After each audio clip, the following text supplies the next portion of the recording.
Harka akkam jirtu kabajamtoota hordoftoota keenyaa miidiyaa wiirtuurraa oduu guyyaa kanaa qabadhee isiniif dhiyaadheen jira. Oduu isinitti immoo kan isin faana turu ani Lubee Girmaati. Manni maree bakka bu'oota uummataa walgahii idilee 14ffaa bara hojii sadaffaa guyyaa har'aa taa'aa jira. Ministeerri muummee Feedirii Dr. Abiy Ahmed gaaffilee miseensota mana maree bakka bu'oota uummataa irraa dhiyaataniif ibsaa fi deebii kennaa kan jiran yoo ta'u, miseensonni mana maree bakka bu'oota uummataa gaaffiiwwan adda addaa ministeera muummee Feedirii Dr. Abiy Ahmediif dhiyeessaa jiru. Dr. Abiy Ahmed gaaffilee miseensota mana maree bakka bu'oota uummataa irraa dhiyaataniifis deebii fi ibsa kan kennan yoo ta'u, miseensonni mana marichaas gaaffiiwwan ministeera muummee deebisuu fi ibsa irratti kennuu qabu jedhanii adda addaa dhiyeessaa jiru. Lammiileen Itoophiyaa torba ta'anii kibba Somaaliyaa naannoo Keedoo bulchiinsa Balaad Haa'oo jedhamtu keessatti hidhattootaan ajjeefamu jiraattonnii fi qondaaltonni mootummaa Somaaliyaa BBCtti himan. Haleellaan kun guraandhala 4 bara 2024 Somaaliyaa bulchiinsa Balaad Haa'oo jedhamu keessatti raawwachuu qondaaltonni Somaaliyaa fi jiraattonni BBC'n dubbisee akkana jedhanii himan. Jiraataan magaalaa Moqaadishoo fi itti gaafatamaa hawaasaa Itoophiyaa Somaaliyaa ta'anii fi nageenya isaaniitiif jecha maqaan isaanii akka hin dhaamne gaafatan haleellaa dilbata gaggeeffameen namoonni 6 ajjeefamaniiru jedhan. Dabalataan fulbaana 5 bara 2024 namni biraa madaa'ee tures lubbuun darbuu kan himan yoo ta'u, namoonni ajjeefaman kanneen keessatti dubartoonnis akka argaman jiraataan kun himanii jiru. Waan nama gaddisiisu abbaa fi haati biraa ajjeefamanii daa'imni qofaa haftee jirti kan jedhanii fi maatiin miidhamtootaa hin dhageenye waan ta'eef aga hammaa hin awwaalamne jechuun BBC'f himanii jiru. Namoonni ajjeefaman warreen achi hojjetanii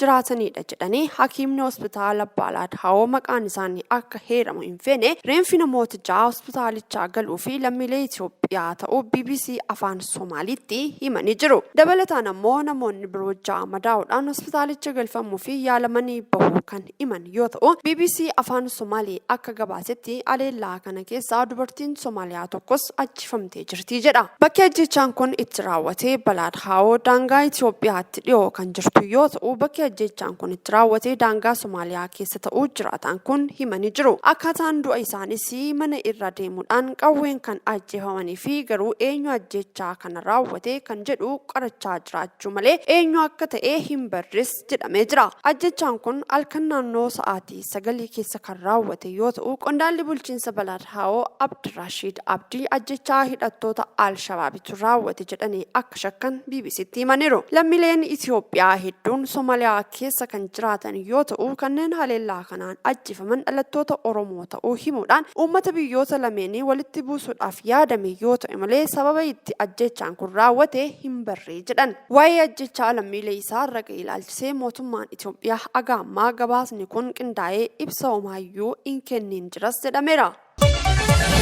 Bulchiinsi naannoo Tigraay iddoowwan wal falmisiisoo ta'anii fi naannoo Amaaraa waliin irratti wal dhaban ilaalchisee riifarandamii gaggeessuuf waliigaleera dubbii jedhu kuffise. Bulchiinsi yeroo naannoo Tigraay iddoowwan naannoo Amaaraa waliin irratti wal dhabanii furmaata waaraa kennuudhaa fi filannoo riifarandamii gaggeessuuf naannoo Amaaraa fi Tigraay waliin waliigalteerra gahameera dubbii jedhu gonkumaa dubbii dogongoraati jechuun dubbate. Bulchiinsi kun deebii kana kan kenne wiixataa guyyaa 5 ji'a 2 bara 2024 ibsa gara galgalaa kenneen ibsichis dubbii tajaajilli kominikeeshinii mootummaa federaalaa guyyoota 5 duraa waa'ee naannichaa ilaalchisee kenneef deebii kennameedha. Tajaajilli kominikeeshinii mootummaa torban darbee gaafa kamisaa ibsa baaseen akkaataa waliigaltee Piriitooriyaatti mootummaan federaalaa deeggarsa baajataa fi kan naannoo Tigraayiif taasiseera kan jedhu ibsee ture. Tajaajilli kominikeeshinii mootummaa federaalaa iddoowwan naannolee lameen Tigraay fi Amaaraa irratti wal dhabanii fi furmaata waaraa kennuudhaaf akkaataa heera mootummaan murtee hawaasaa riifarandamii gaggeessuudhaaf qaamolee dhimmichi isaan ilaallatu naannoo Amaaraa fi Tigraay waliin waliigalteerra gahamee ture jedhe. Bulchiinsi yeroo naannoo Tigraay obbo Geetaachoo Raddaan durfamu garuu gonkumaa waan dogongoraati jechuudhaan ibsa baase. Itti dabaluudhaan ammoo ibsi mootummaan federaalaa baase kun waan fudhatama hin qabne jedhuun kan ibsee fi mootummaan federaalaa fi naannoo Tigraay akkaataa waliigaltee Piriitooriyaatti iddoowwan naannoo Amaaraa fi Tigraay irratti wal dhaban akkaataa heera mootummaan deebii argataa jedhamee ture. Oduu ispoortiitiin ammoo sagantaan ispoortii waliigalaa mata duree sochiin qaamaa fayyummaa qaamaaf jedhuun hojjettoota biiroolee mootummaa naannoo Oromiyaa fi bakka hojii isaaniitti gaggeeffamee jira. Sagantaan biiroo fayyaa Oromiyaa fi biiroo dargaggoo fi ispoortii Oromiyaatti waliin ta'uudhaan kan qophaa'e yoo ta'u, sadarkaa itti aanaa pirezidaantiitti hoogganaan kilaastara hawaasummaa obbo Abdul Hakiim Muluu sagantaa kana irratti argamuudhaan sochiin qaamaa hariiroo gaarii uumuu akkasumas tokkummaa fi jaalalaan miira hojii gaarii uumuun akka waliin hojjennuuf bu'aa gaarii kan fidudha jedhan. Sochiin ispoortii qaamaa badhaadhina sammuutii fi jabina qaamaaf gumaacha olaanaa kan qaban ta'uu kan himanii fi ammoo hoogganaan biiroo dargaggoo fi ispoortii Oromiyaa obbo Maatiyos Sabbooqaati. Sagantaan sochii qaamaa kun marsaa lammaffaadhaaf kan gaggeeffame yoo ta'u, fuula duraafis itti fufiinsaan akka gaggeeffamu himamee jira. Arsenaal dilbata galgalaa Piriimeer Liigii dursaa kan jiru Liiverpuuliin taphataan caalee mo'atee jira. Arsenaal taphaanis carraa goolii uumuunis Liiverpuul caalee kan mo'ate yoo ta'u, taphataa sarara duraasaa Gabriel Jesus miidhamaan dhabus Arsenaal sarara gidduutiin olaantummaa qabaachuun Liiverpuul akka yeroo kaanii socho'uu dhorkanii jiru. Arsenaalii fi Joorjiniyoon sarara gidduu kanaa sirriitti mo'atee kan turee fi tapha kanarrattis Joorjiniyoon taphataa cimaa guyyichaa Man of the Match jedhamee jira. Arsenaal abdii waancaa argachuuf qabu itti fufsiifachuudhaaf mo'amuu hin qabu kan jedhee barreessaa kubbaa miilaa Fiil Maakneeliitiin. Taphni dilbata galgala Arsenaaliif mo'achuun amilee dabalataa yoo ta'u, dorgommii waancaaf taasifamu caalaa hawwataa ta'ee akka itti fufu taasisee jira. Arsenaal tapha kana mo'ameera osoo ta'ee liigicha dursaa kan jiru Liiverpuul qabxii 8 fagaatu ture.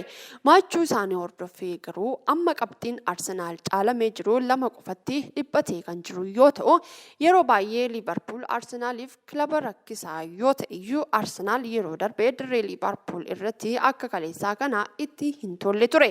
Kaleessa garuu boqonnaa duraa daqiiqaa 14 irratti goolii miidhagduu Bukaayyoo Saakaa lakkoofsiseen warri Gunners dursa qabatan. Taphni daqiiqaa 45 jalqabaa dhumachuuf wayita jedhutti garuu goolii taphataan sarara ittisaa Arsenaal Gabriel Magaalees dogongoraan ofirratti lakkoofsiseen Liiverpuul walqixa ta'anii boqonnaaf ba'an.